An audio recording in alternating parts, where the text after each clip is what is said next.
If you're anything like me, you probably work from a lot of different places in your house or your studio, like the couch, or maybe you're outside at a park, but you are very rarely sitting at your desk unless you absolutely have to be, which is why I love today's sponsor so much. Today's sponsor is AstroPad. We're so thankful that they're sponsoring today's episode, and we are obsessed with the dartboard. The dartboard is this new sort of like portable desk for your iPad.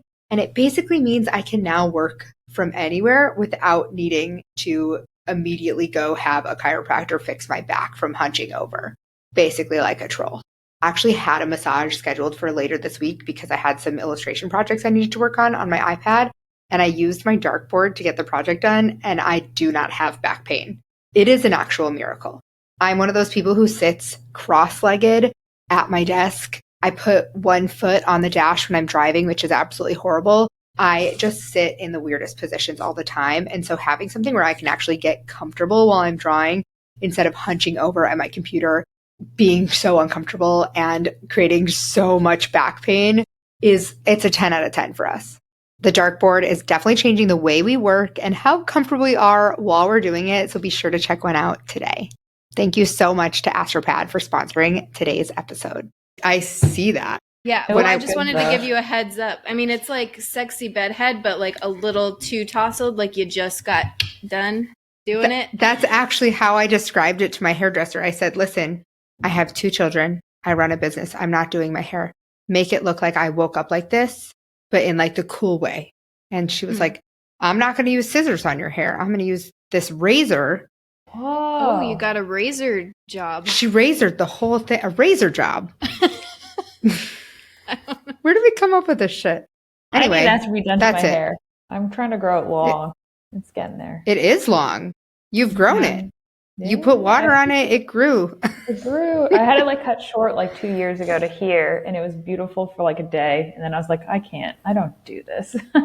Join the club. If there's a way for people with long hair to have a ponytail and have short hair at the same time, I would buy it. Same. $1 million idea. $1 million idea. And it's not extensions. By the way, the answer is not extensions.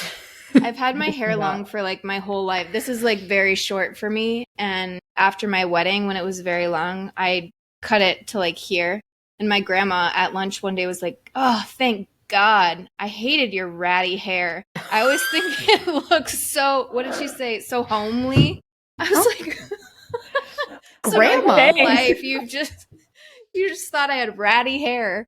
Great. Wow, Grandma. She's sassy. Yeah. I have had short hair my whole life. This is very long and unmanageable for me. As you can see in the video, I don't know what to do with it. I just roll out of bed.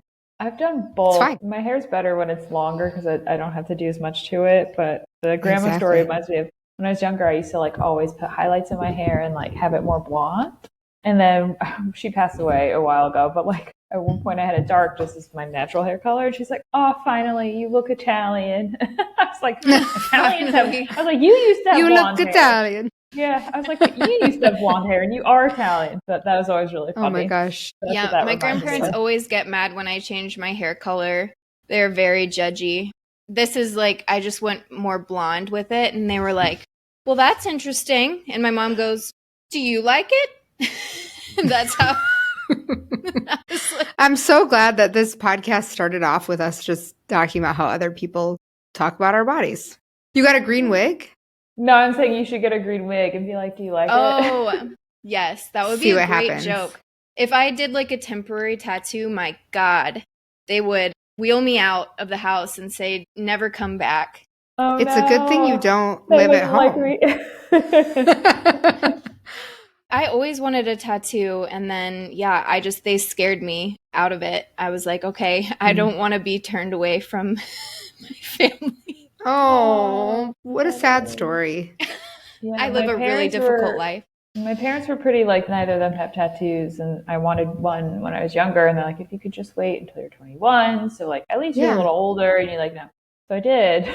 And then every time I get a new one, they're like, did we see that? And I was like, I don't know. Has that always been there? I don't remember that one. You could, or I could do the like inner lip one and like hide it from them. Painful. I know it. My old coworker had that one. And then a girl in high school, her parents said she couldn't get one because she was in high school, and she got a white ink tattoo. She was like, whoa. Can you see that? No, yeah. Can anyone see it? Looks Does like it glow in the dark? Big, like, scar. And she was like, yeah, I showed them. You showed them. They're going to notice that right away. Anyway, okay, let's actually get to the meat and potatoes. Hi. Hello. Welcome to our podcast. We've tried this 4 times now. Welcome. Thank you. We're so excited to have you.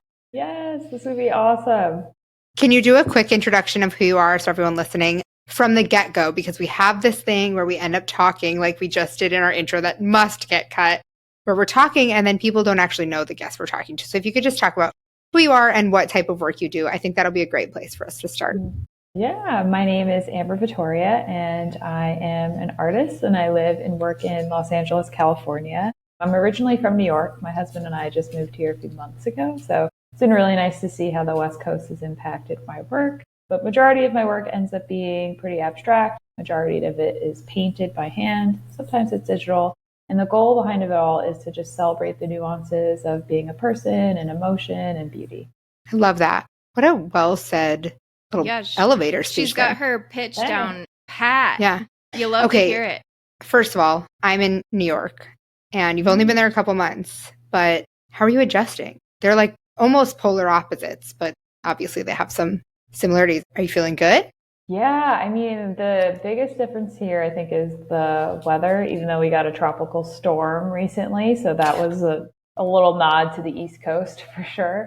I would say that it's a little bit more slower paced. I grew up in the suburbs of New York, so I feel like it's kind of like a hybrid of being in New York City, but then also having like a little bit more space, a little bit more green around you. So it's like kind of like a nice hybrid, but it's definitely different. We just got lucky where we lived is pretty walkable. I walk to most of the things that I have to walk to, and I'm still adjusting to driving more, but we'll get there.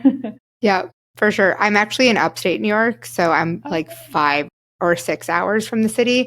We don't walk anywhere except like our neighborhood. But anyway, that's cool. We'll have to share New York City stories at some point. But something in your like intro, as I've actually been following your work for so long. And one of the things that I think you do really well is when you describe yourself as a poet and an artist. And I can easily see how those two things naturally like intertwine with each other. But a ton of our audience and community really struggles with this idea of being multi-passionate and finding that common thread of how to relate the 2 pieces or 3 or 5 or 7 pieces that make up their passion and create an elevator pitch or express themselves without feeling like I do this and I do this in completely opposite directions. Was that something you naturally just had, or how did you make that kind of connection to bring those 2 pieces of your work together? I think the connection between visual art and written art was just something that kind of came together naturally. But to your point, I think sometimes it's hard to be like, I do this and this and this, because I feel like people just want to hear the one thing that you do and not like the 1,000 things that you do. So that took a little bit of practice. And sometimes I forget. I feel like even in this intro, I probably forgot to say poet. But That's okay. I think that over time, you just get more comfortable with the fact that you're a person and you're going to have more than one interest, and your interests might not overlap with your career, or they might, and that's fine. And that will change over time. I think a lot of times we forget that we're changing constantly. So at least I forget it. Such a good point. And our art is a practice, whatever it is, whether it's written or visual, whatever it is, digital, it's a practice. And so your art is naturally going to evolve over time. And one of the things we see people doing is putting these descriptive words to their art instead of emotional, or they'll be like, my work is really whimsical. And every time Katie and I are like, what does that mean to you? Because whimsical, that's your work's number one word that people try to use. We're always like, just like workshopping this. It's always whimsical every time. Your work is colorful. Like that is a fundamental piece of your work. And whimsical is so vague. It does not tell me anything about what your work looks like. And it doesn't feel like there's a lot of message or impact or purpose behind the word whimsical. Maybe it's just overused. I don't know. But that's something a lot of people we just heard it with. Way too many times. Yeah. Is that it? Kind of like it's lost its meaning. Like when you repeat a word too many times, you're like, what is that? Literally every word. What is language? Yeah. Yeah, you really get in like a wormhole doing that. Yeah, it reminds me of the word edgy whenever I do freelance work and someone's like, we want it more edgy. And I'm like, so more angles or more like... Literally? Do you want 90-degree angles or 45? Yeah, that's it. I feel like so whimsical falls into the word edgy for me. I'm like, I don't understand. And it gets awkward. Yeah, like, what do you mean, edgy? That's tough. Okay, so speaking of that, you said you work with clients a lot. One of the things that I think people listening are going to really relate to is the fact that you have multiple sources of income. And so you do work with freelance. I'm not sure from the outside if you're licensing or like hired to create a specific piece of work for these brand collabs you've done, but you have multiple income streams, correct? Yeah. So was that something just like over time you were like, oh, well, maybe my work would translate to this? And how did that kind of transition go? And is it still going? Are you still kind of exploring different ways you can sell your work? Yeah, so it definitely happened slowly over time. Before I started working full time as an artist, I worked as an art director and graphic designer at an agency and then in-house for a bit, and then would find freelance clients on the side. And I think that's just why it's kind of happened naturally over time. So in the beginning, it was just me reaching out, and I still do this, reach out to different clients that I think would be really interesting. Like, oh, it'd be really cool to see my artwork on glasses or like on a mural or just things that I see out in the world where I'm like, oh, my art could look cool there. Let me reach out to them. And then also same thing with selling my prints. I've had a Society 6 shop, I think since I was in college, so over a decade ago. And just a way to just kind of put my work out there and see if it sticks. And living in New York City made having my own limited edition prints really difficult just because there's not a lot of space. So that kind of served off on that aspect of an income. And then licensing is something that's still a little new to me. Usually I'll reach out to a client or they'll reach out to me and it'll either go where they want me to make something specifically for them or they're like, we love this piece. Is it available to be licensed? So it's still growing and evolving. And it's just, I'm very curious as a person. So if it's something that seems interesting, I'm like, oh, let's give it a go. And if it doesn't work out, then it doesn't work out. So licensing is actually one of our biggest income streams. And so we talk a lot about licensing and a lot of our community members, they get really stuck with this idea of putting themselves out there with outreach, but they're very happy to share their work and like promote themselves on social media. And so I listened to somewhere else that you had, I think it was with Ekaterina on her podcast, the Create podcast, and you talked about how you do outreach. And I think for some reason, there's like this stigma attached. We love outreach. We will do outreach all the time, but there's nothing wrong with saying to someone, hey, I love the work you're doing. And I'd love to share my work with you and talk about a collab. And what we've found in our experience is that like 9 times out of 10, you're either going to get ghosted or they're going to say no. But like that one email can really be such an amazing opportunity. And the biggest thing we've found is that, yes, you need to send a lot of outreach emails, but that you need to send them to the company that is actually going to be a fit. You can't just be like, this is a cool product. You need to be like, let me learn everything I need to know about this product or this brand or whatever to make sure I actually align with them and that their values will be a good fit for me. And I think that's where people get hung up with like, oh, this would be my dream project. And then they like actually are just saying that because they think it'll make them successful overnight. And I'd never seen that be the case. So I don't know if you've had the same experience or if you just always were like, I don't know, I'll just email them. Yeah, I feel very similarly. Usually it's like I'll see like a company or something where like a good example is my husband likes to make candles when he's got free time.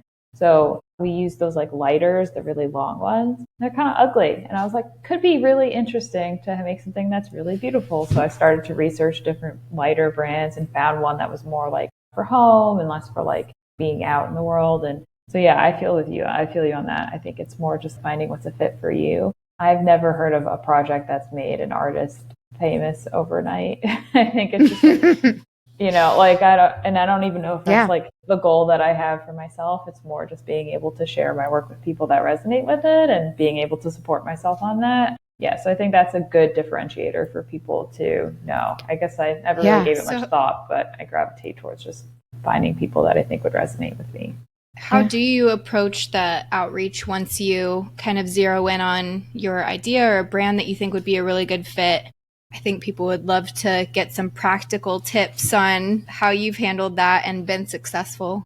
Yeah, so usually I'll try to find an email that's attached to a person and not like an info at, which can be hard.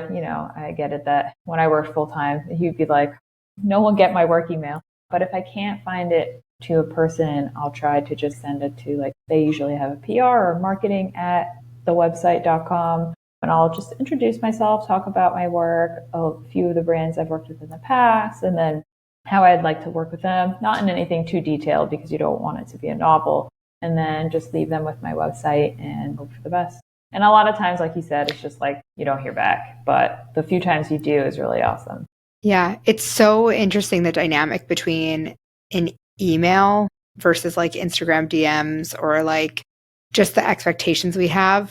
Why didn't they write me back? Like, they just didn't. People leave their text messages. My friend told me she has like over 600 unread text messages. And I was like, I'm going to have a heart attack. And she was like, that's the whole point, is that like there are so many that unless I need to texting me. Yeah, I don't know. My mom and my husband, and that's it. And you. But she was like, the only reason I don't read them is because it's too overwhelming to start. And so then they ebb and flow. When she's thinking of someone who needs to write them, then the last message gets unread and she's like, oh, sorry, I just didn't respond. My brain doesn't work that way. Like, I cannot leave an email unanswered. And it's funny because the founder of Good Type, she is the nicest person ever. And she would like respond to spam emails and be like, I'm so sorry, we're not interested. I'm like, delete. She was so kind to give them an answer, and it's clearly like a canned email. They're like calling her the wrong name, and she's like, oh. I did that too. Like the first couple times I got invited to speak at an online summit, I was like, this is really nice of you, but like it doesn't really sound like my audience at all has anything to do with this topic. It's like a bowling league and it's women in bowling. I'm like, I don't really see why I would be a good fit for this. And then I just stopped because I realized they're all bowler. actually terrible. But then I'm like, why am I responding when this is clearly like a mass email? Because they haven't personalized it in any way. And so all the things that you can do to try and personalize it, just know that people have other stuff going on in their lives. But the expectation we put on like getting a response, I mean, we even do this now at Good Type. Why haven't they written us back? And it's like, take a chill pill. But I'm really bad at taking that advice. Anyway, that's really helpful. You make it sound so simple, which honestly, we've been trying to tell people for years that outreach is pretty simple. Finding the right brands is the most important, but also doing the work beforehand to make sure your style shines through your site. Like, you're sending them to your website. Your website, when we look at yours, Amber, is like, I know exactly what you do. I know what style your work is. I know exactly how your work would translate to product. And so you've given all the tools. If I go to someone's website and they have like 8,000 different tabs and I can't figure out what they do for work, it's very confusing. And so you have to make it really, really simple. And I think we often overcomplicate things. But the biggest thing people tell us is that they have a hard time carving out the space every month or every week to do that outreach. And I think Katie and I've gone through phases of either like, okay, 5 minutes a day or once a month, I'm just going to spend the whole day doing it. And it kind of just depends on, I think, your personality, or if you're at the point in your career where you can just say like, I kind of want a new project. Here's an idea. Let me try this. And then the natural cycle of your work, when you're in like that valley again and you have an idea, you reach out to more people. Is that how you found it as well? Or do you have like a method where every Monday you're sending outreach? No, it's definitely, I've done all of those. So like, I think it depends on the point of time and like also just how the world is doing. Sometimes the economy slows down and sometimes it's super crazy. And I think just kind of all of those things come into play. But what I try to do is have like a reminder on my calendar to do outreach a few times a week. I don't do it all the time. If I'm like, oh, I'm good, I've got enough work coming in, or I'm doing my own thing, then I won't. But just so like it stays top of mind, hey, like, have you done outreach in a minute? So I think it just kind of ebbs and flows. But usually I'll break it down where it's like a half hour is like the most my brain can do every few days. Yeah, I couldn't do it for a full day for sure. I tried that once. And Yeah, this is a sad day. So yeah, it just ebbs and flows. Yeah, it does. And you currently are represented or independent?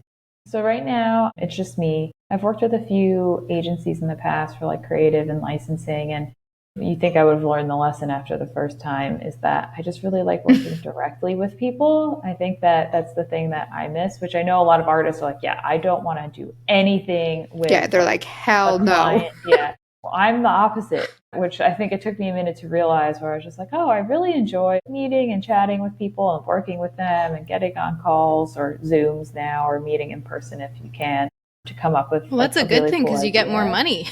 Yeah, that too. I think the limitation of like that is just a lot of agencies do have really great contacts, where there are a lot of companies out there that won't work directly with artists. They just go through an agent and then the agent handles it all. So that is the one, I guess, setback. But I really love working with people directly. It's really fun. So even when I did have agents, I just noticed myself just talking directly to the client. And I was like, I'm just going to do this on my own. Yeah, that's a good reminder. Katie and I have both worked with licensing agents, illustration agents, and independent.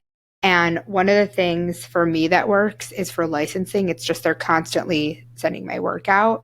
But for illustration, it was much more of a management role where they're like, this is the budget, this is the project. And then they would completely back off. And it was kind of like, if you're going to be an agent, I think I preferred where it's just they're fully in, where they're just like taking it and running with it. But that was the thing I missed the most, was being able to just work and like make those relationships. Because when you sign with an agent and they're like, here's the job, it's like you haven't even like vetted the client and you're just trusting your agent. And sometimes you just need to like do it yourself. Sometimes you need to like vet the client yourself and get a full read, because then you come in and you're like, hi, I got some of the details. It's kind of awkward. But it's just like not for everyone. Yeah, exactly. Yeah. So yeah, right. Like you don't know what's been said.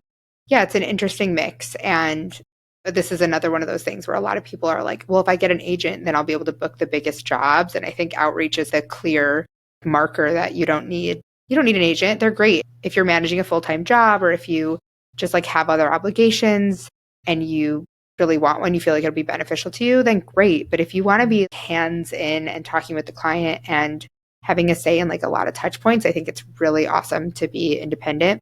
We were talking with Kelly Anderson the other day, and she was saying she went from getting this small branding project to redesigning the entire restaurant. And that would never happen with an agent, because you would be hired for like oftentimes through an agency to an agent for like one piece of the puzzle. And so it just depends on your needs, but it's definitely not a one size fits all. But the other income stream we talked about, and you mentioned it earlier, was you have a Society 6 shop. Yeah. And I feel like there's a lot to unpack there. Yeah. Okay. You said it was really hard to source prints living in New York City, and like how would you ship them? And you'd have to have a whole warehouse and all these things. What made you pick Society 6? Were you like, let me weigh 18 different POD sites, or were you just like, let's just give it a try? Yeah, so I think back when I first started making one, there weren't a lot of print-on-demand sites at all. So I was like, okay, like Society 6 was one of the only ones that was pretty well known. And so I started to work with them. And every so often I like to see what else is out there. I talk to other artists that are like, oh, this one's really great, you should try this. So sometimes I'll sample and I'll do a few pieces on different platforms. And so far, Society 6, I really like how accessible the print quality is. I usually only just do prints. They also have like phone cases and clothing and things like that, but I usually just keep it to prints or like anything that hangs on the wall. And it's been good. I think things now, though, as time has changed, some fallbacks are I do paid media that drives from my social sites to my print shop, and you don't really get any back-end info when you're working with a third party like that, but there are other print-on-demand websites that do allow for that data. So that's something that I'm taking into consideration. But when I first started making one, I was like, there wasn't really any other options that felt like in line with what I was looking for. But it's always nice to be able to see as technology evolves and time goes by that as things catch up, then you can kind of give yourself more options. It's kind of like electric cars over time. You get a little more options, like one or two. So what you said about only having prints, I think that's so smart, because one of the things in the like art licensing surface design space is that if you create something, you're like, it's a pattern, I'm just going to put it on everything that's available, more and more money. I've found it to be the opposite of that, no matter what. With these print on demand sites, there's such a low barrier of entry that in order to succeed on them, you have to like somehow put more back into it. And like you said, you're driving people to your shop with like content or whatever it is. But I think that's where people fall flat with these print on demand sites. They're like, well, I have all this great artwork, I might as well put it on as many products as I can. And then forgetting about the context is one piece of it. Something that's meant for a greeting card is not going to look great on a shower curtain. It's just going to be really awkward for everyone. Or like a pair of pants. That's not going to work out. But the idea of being really curated about your shop so it fits your brand, I think works really well. And I'm curious what other efforts you do to drive success to your shop so that it can become a sustainable passive income piece instead of being this thing that you end up stressing out over and putting way too much time into for no return. Yeah. So the first thing is just keeping it pretty much to prints. And then a lot of times I'll get DMs on social media where people are like, oh, I would love this painting. I mean, this is a work in progress, but like, I love like this painting as a print. And I'm like, oh, good to know. So like, I'll tend to like curate which ones I put on in my print shop. It doesn't take too long to upload, but I try to keep it as like low touch as possible. During the pandemic, it was wild to see how well shops like that did because everybody's home and redecorating, and people that had full-time jobs are trying to support people that were freelancers. And that was a really wonderful time to see that shop did really well. And now that things are starting to slow down, it's still a nice form of passive income, but I usually drive a little bit of paid media towards it. I'm really curious about the paid media piece because that's something that is intriguing to a lot of artists, yet they don't dabble because they don't know anything about it. Us included. We've tried some, but we really don't know a ton about it. And so what are you on? Doing Facebook and Instagram? Are you doing Google? And how did you decide? What kind of content do you run? I want to know it all. Yeah, so I'm very privileged that my husband works full time in paid media. It helps because I also know nothing. That's awesome. I'm just like, hello. So we experimented and I spent like not a lot, like $300 a month. Obviously, that's a lot, not a lot for different people. But when I used to work in advertising, brands would spend millions a month. So, compared to that, it's not a lot. And I use Facebook and Instagram. I would say some advice that I've kind of learned from him just off the cuff is like a lot of these platforms offer like, hey, boost this post or boost that post. And I wouldn't do that. You should really kind of dive in and pick the audience and make sure that the full like streamline down the funnel that they call it is something that you could fully control. So even though those are nice, I think as introductions for paid, I'd probably advise against doing that just because like you're paying for something you're not entirely sure what you're paying for. I haven't done Google search. I've talked to a few artists that have, I think, but again, I'm pretty lucky that my name is unique enough that like if you look me up, I'll show up on the top. And then I've heard of folks doing like ads on, I think on TikTok and Snapchat, but I haven't done anything like that. I use Instagram the most. So that's kind of where I felt the most comfortable kind of driving to my print shop. And how do you decide on the content that you're using for the ads? So it's the kind of experimentation in the beginning where like I'd have some reels and then I'd have some carousel posts. And then I believe Facebook's back end, you could put everything in and then it'll kind of test and learn and remix and figure out what makes the most sense for like how it's resonating with people. And then that's what they'll prioritize. So it's kind of like you have all the elements and then allow the algorithm to figure out what resonates with the people that it's putting in front of the most. That's kind of what I've been doing. And again, it's still pretty new. I started doing this maybe in the beginning of the year. So before that, I wasn't really doing too much paid advertising, but it's more just to like introduce myself to people that may not have followed me that might be interested based on the people that they follow. Sometimes it works. Sometimes you get comments where it's like, oh, my kid could have made that art. And I feel like if you're an abstract artist, that's always your kid's got to be real talented to make your art. Your art is pretty crisp. So I don't know. I have kids and they definitely can't. So I don't know. Just love to hang out.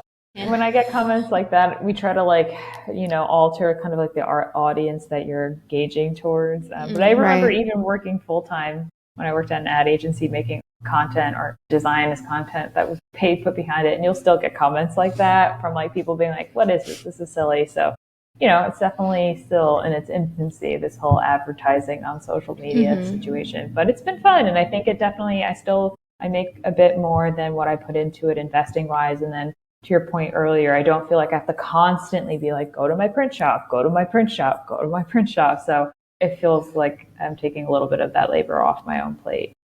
I think you do a really great job of showing up consistently and putting boundaries on what you're going to share on social media. Like, I don't feel like I know every aspect of your life. Like I wasn't sure where you were located, which maybe if I watched every single story I would, but I don't feel like I know everything about you. I feel like I know you as an artist. I know your body of work.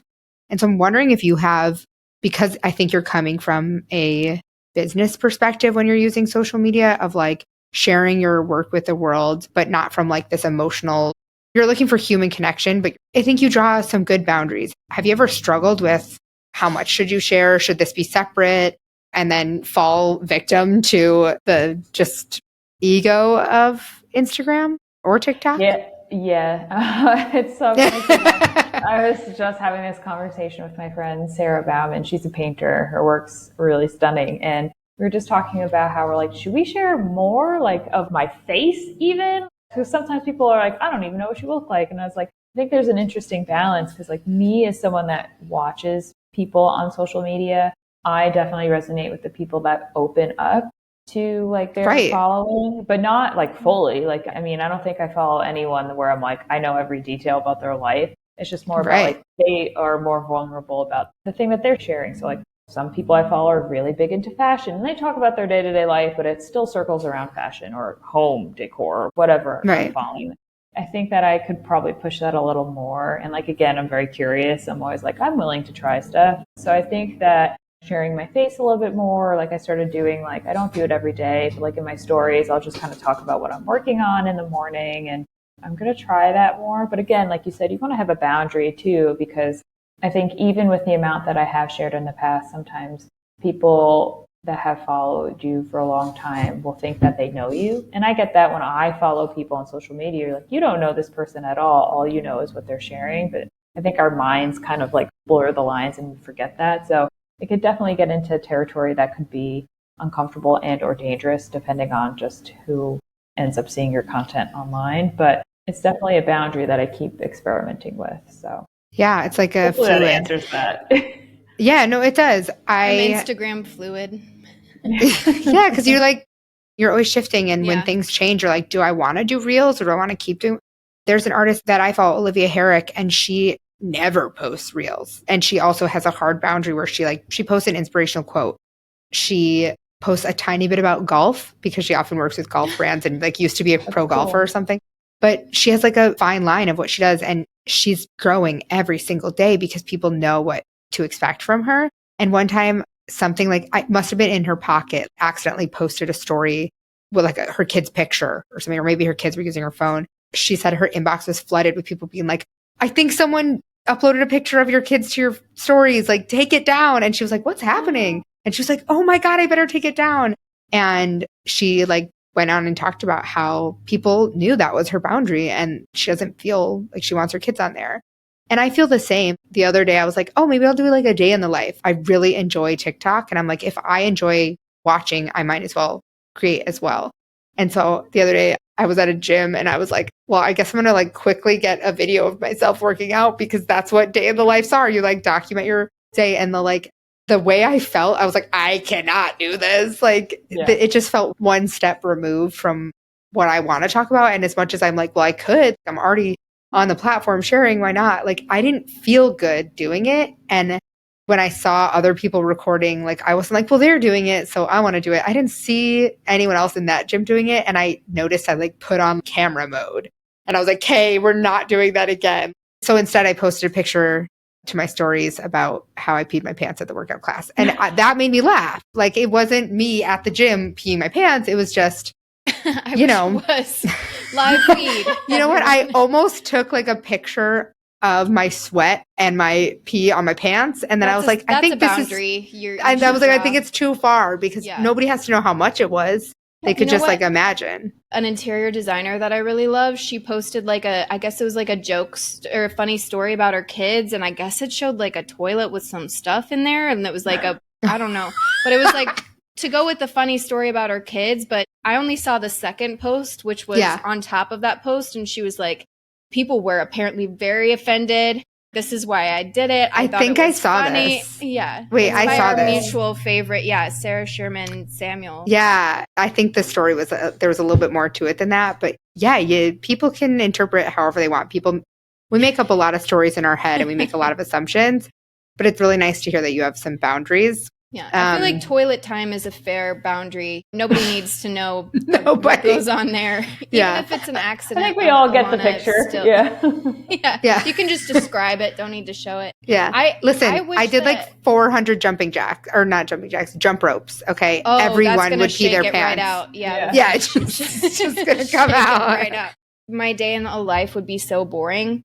But my favorite ones are those ones with like the people in Japan that come home and they have all the super high tech stuff and like the little washer, the bean, like the lentils. The lentils. I don't know about the lentils. Yes, you do. 100% you do. All of their like kitchen devices are so amazing and they like stack and they have like individual washers for like their socks and they're like, all right, here's my little sock washer now.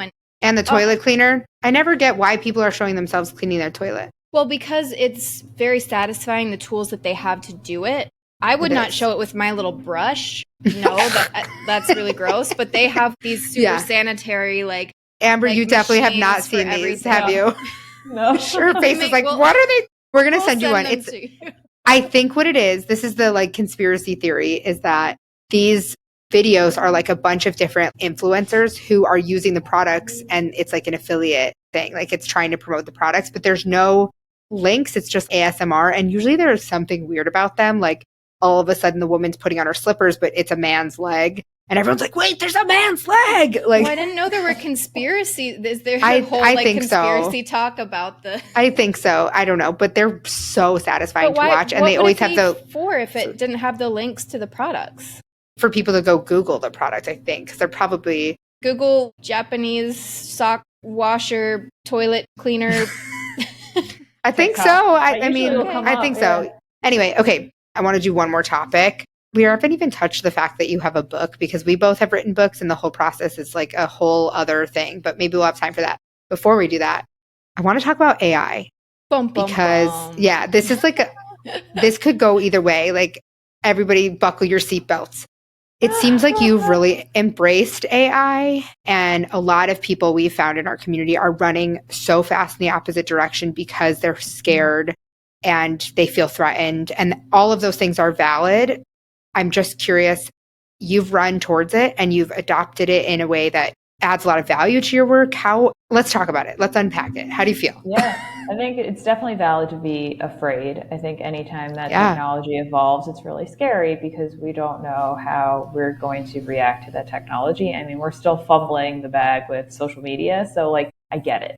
But I also realize that a lot of times technology, if done thoughtfully, could have a really nice upside. And again, I'm very curious. So I was like, well, I could pay a couple bucks to try Midjourney or try Adobe has Firefly now or try Dolly. Like, let's see what comes of it.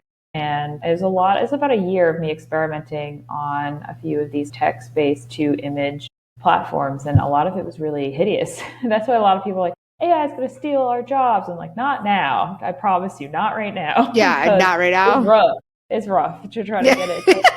It's like trying to tell like a child to paint what's in your brain. It's not the easiest thing. But I think that the reason why it was most intriguing to me is because a few things. I think the first thing is like when I paint, I have a lot of back and shoulder problems. I know I'm not going to be able to paint forever. So that has been something that I've been thinking of as I've gotten older. That paired with, I've always wanted to sculpt really large. And I sculpted while I was in college, but having the space and the means to make larger form sculptures is really tough. And so the ability to be able to have something in your mind and then kind of bring it to life with AI has been really lovely. So like I don't have to learn 3D modeling if I'm like, oh, I want to make these really big sculptures and maybe I could pitch it to a few people, but like other than my sketches, I can't really make those images. And with AI, I have the ability to. And I think it's been really lovely to see people that physically are unable to paint or unable to create something that's in their mind for whatever reason that may be able to make that. So I think that's the really exciting part for me.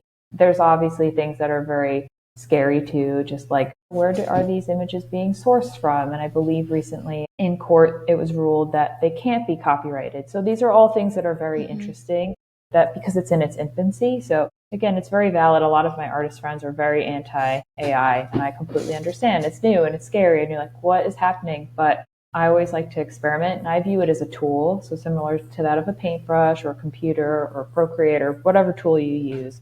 It's something to experiment with. And I found it to be a really nice addition to my practice. A lot of the times, like I'll share some of my AI work, but a lot of it is just for me to just kind of like tinker and get ideas out there in a way that feels like sketching, kind of like in my sketchbook, but a different kind of sketchbook. So I love it.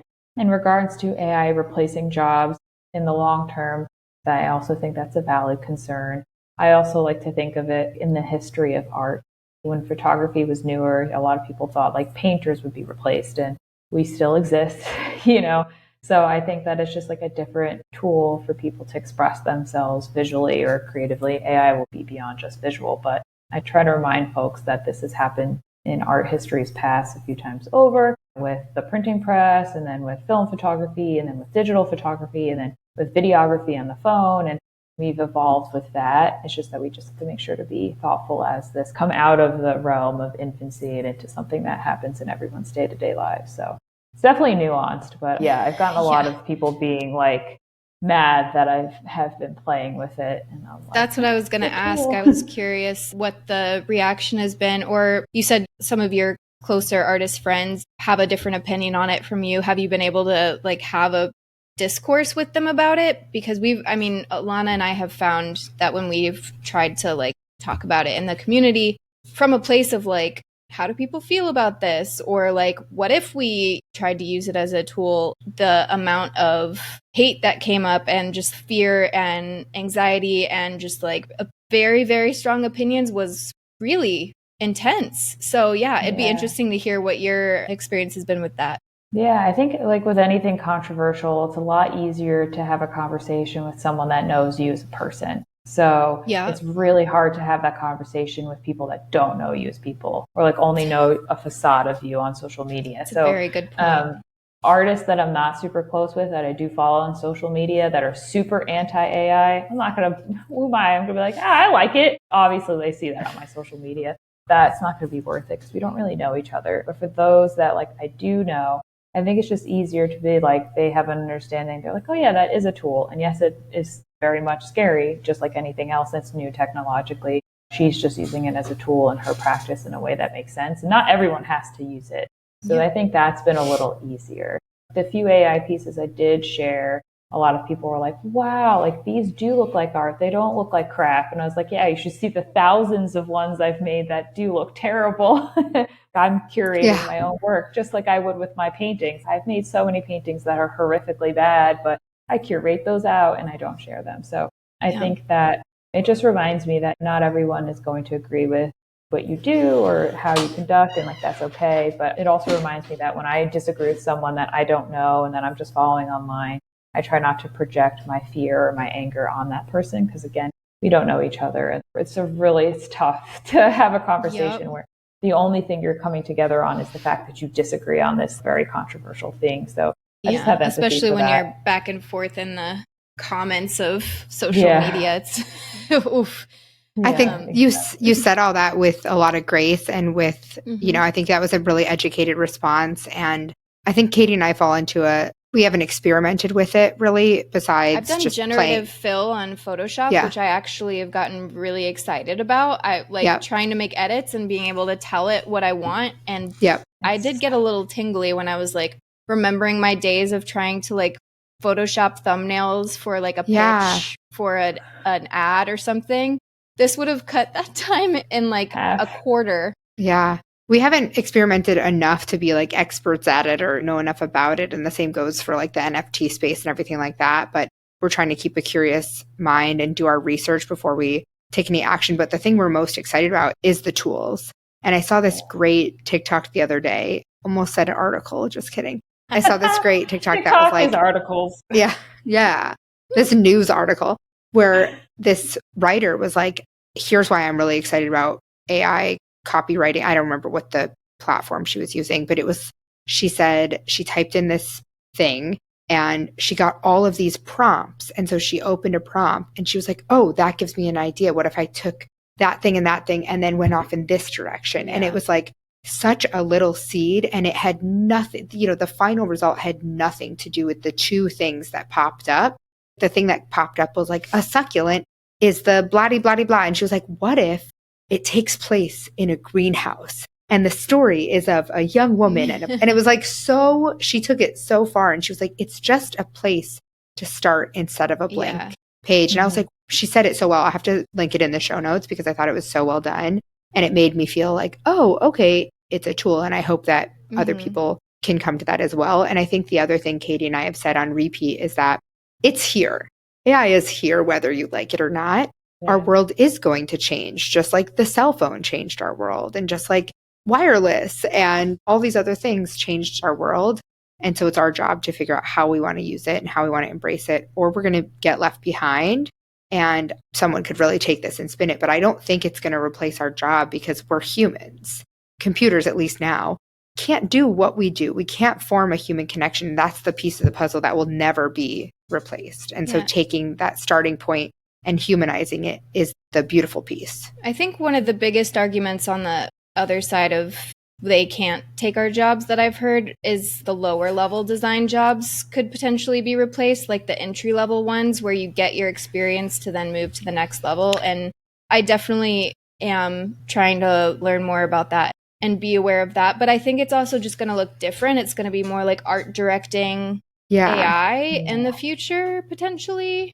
In the immediacy, I think that like, yes, especially like AI assistants, it's like, oh, AI is going to replace assistants. And I'm like, if you're a multimillionaire or billionaire and you need, or whomever, a business person, right, and you need an assistant, it's going to be so much easier to just like have a person do it. But for someone like me, I can't afford an assistant anyway. Like I'm not in the market for an assistant to begin with, but to have AI help me like auto-complete my email, that's kind of helpful, but it's not replacing a potential job. So I try to look at it that way. And I know that's very nuanced too. And for the entry-level jobs, it's interesting because I do think exactly like you said, what will be quote unquote entry level will just look different. So much like design being printmaking before the computer became the personal computer and everyone can use it for layout. It just like it'll evolve with it, and it'll be clunky like it always is because that's the world we live in. But like I do think that entry level jobs will evolve, but it is scary. And that's like I feel like when people that are like very pro AI dismiss it and they like talk about this utopian world where like we'll just all be able to support ourselves and not work. It's like, that'd be kind of nice, but I don't know if we're going to be alive. It's going to be dystopian, people. It's going to be dystopian. I know. So I have empathy for that because I'm just like, But my hope is that it'll be like it has been historically. It's just that those entry level jobs will just evolve with the technology. Yeah. It's interesting because I know someone who worked with Adobe. And I asked them, I said, do you think lower level jobs or higher level jobs? Because they're like a computer nut. And so I said to them, which one do you feel is threatened more by this? And his perspective was that higher level jobs are going to be more at stake because the barrier of entry, people will just jump to a higher level. And I mean, in the design space where, like Katie said, junior designers will be art directors because they'll have AI. And he said, however, it means that they'll miss some of those formative learning the basics. So they'll maybe figure them out as they go, or maybe they won't be as inquisitive, but they'll have more access to things that an art director would be working on. And so it was interesting to hear. I don't know the answer. I'm just saying, I think everyone at some level feels nervous and nobody knows how it's going to go. And it's so new and there's no answers. It's kind of like how in school, they would be like, you can't use your calculator for this test. Why? And you're like, dang it. Why not? But then you go out into the real world and you're allowed to use your calculator at any time. There's just like... Right. Actually, put your hand behind your back and go around the world, see what happens. Now AI will be part of people's like every day. So they always have a support system and they just don't need as much base level education. It's very interesting. But I think the biggest thing is definitely what is the art being trained on? Where is this coming from? That's definitely the biggest ethical question. And I think it's not necessarily going to get resolved in a way that everybody's happy with. I can't really see that happening. And our lawyer, we were talking with her about it at one point, and she was like, it usually takes like 10 years for the law to catch up when like a new technology comes out. Oh no. Like, oh my gosh. See. But I think it's really cool to your point about if you don't have ability to paint later on, or if you like have a physical disability that's keeping you from doing something. I think that's such a cool tool. I love that. Or like to train your own like AI on your art now. It's just like remixing it in different ways and you're art directing it and it's all yours and you know where it's coming from. I think that's really, really cool. That would be epic. I've seen a couple artists playing around with that and I think that's awesome. That's big on my to-do list in the next few years, is to train it on my own work. Yeah. Cause then that way, you know exactly where it's coming from, and like it helps you come up with new ideas from old ideas that you've had. That's what I'm really most excited about. Cause text to image is tough, because when I think of a painting, I'm like, oh yeah. And then I paint it. I don't have to like translate it to words, then translate it back to images. And a very young computer is translating it for you. Exactly. They're like a toddler. Yeah, so it's very young computer. Yeah, I mean that's really what it is. But I mean, you tell me how else you would describe it. No, I have a picture in my head of this like little computer, like with, Wally, with like glasses and a lunchbox. Wally, yeah. But it is exciting, but it's also equal parts terrifying. So that's kind of like, but to your point, it's like it exists. And I think, you know, if everyone is vocal about like how they're feeling about it, then hopefully it can be crafted in a way that is net positive and net helpful, not net negative. So I kind of live in the middle of that one, where I'm like, it's been really helpful for me. I see the positives in it, but I get the scary parts too. Yeah. Yeah. I wish more people would live in the middle in life. I love that phrase. Yeah, that's pretty great. So I wanted to talk about the book. We don't have time. We'll have you on again and we'll talk about the process of writing a book, because we're both authors and we get a ton of questions about it. But I also think it's just like, it's another thing that's so nuanced and kind of closed door. So we'll have you come on another time and talk about that. But I want to close with just a random question, and even just like look around you. What are two, they don't have to be creative related at all, what are just like two things you're really into right now? Maybe it's your new water bottle, maybe it's a new playlist, an app, your new bedding, a TV show. If it's a TV show, Katie's into it. Yeah. Oh yeah. The first thing I guess is last year, before we moved from New York to LA, we went to Portugal, and there's these, aren't they cute? These sketchbooks. So cute. I got 3. They're by Emilio Braga. I'm so glad that the whole website's in there, because or else I'd forget. And they were like a couple bucks, and they like remind me of composition notebooks when you're so cute. Little teeny tiny. Yeah. And then the other thing was, I guess, my coffee cup. It says "Need more coffee." This is from, I think it's in Upland, California. I forget the name of the coffee shop, but I was like, I need that, because I always need more coffee. I need more ice in my coffee. That's really what this is saying. But, those are great. I love it. We just like a little peek through into, a little glimpse into, you knew exactly what I was trying to say. You were like, it's on her tongue. I see it. Anyway, okay, this was great. Just to close, where can people find you? You can find me on the internet. Great. Vittoria. Love that place. Yes. My last name is Italian, so it's 2 T's, no C in Vittoria. But yeah, you can find me there. And on all the social medias, it's all Amber Vittoria. So awesome. Thanks for coming on. We'll have you on again soon. And we'll link that in the show notes, so you can just clickety-clack on that, people. All right. Clickety-clack. All good things.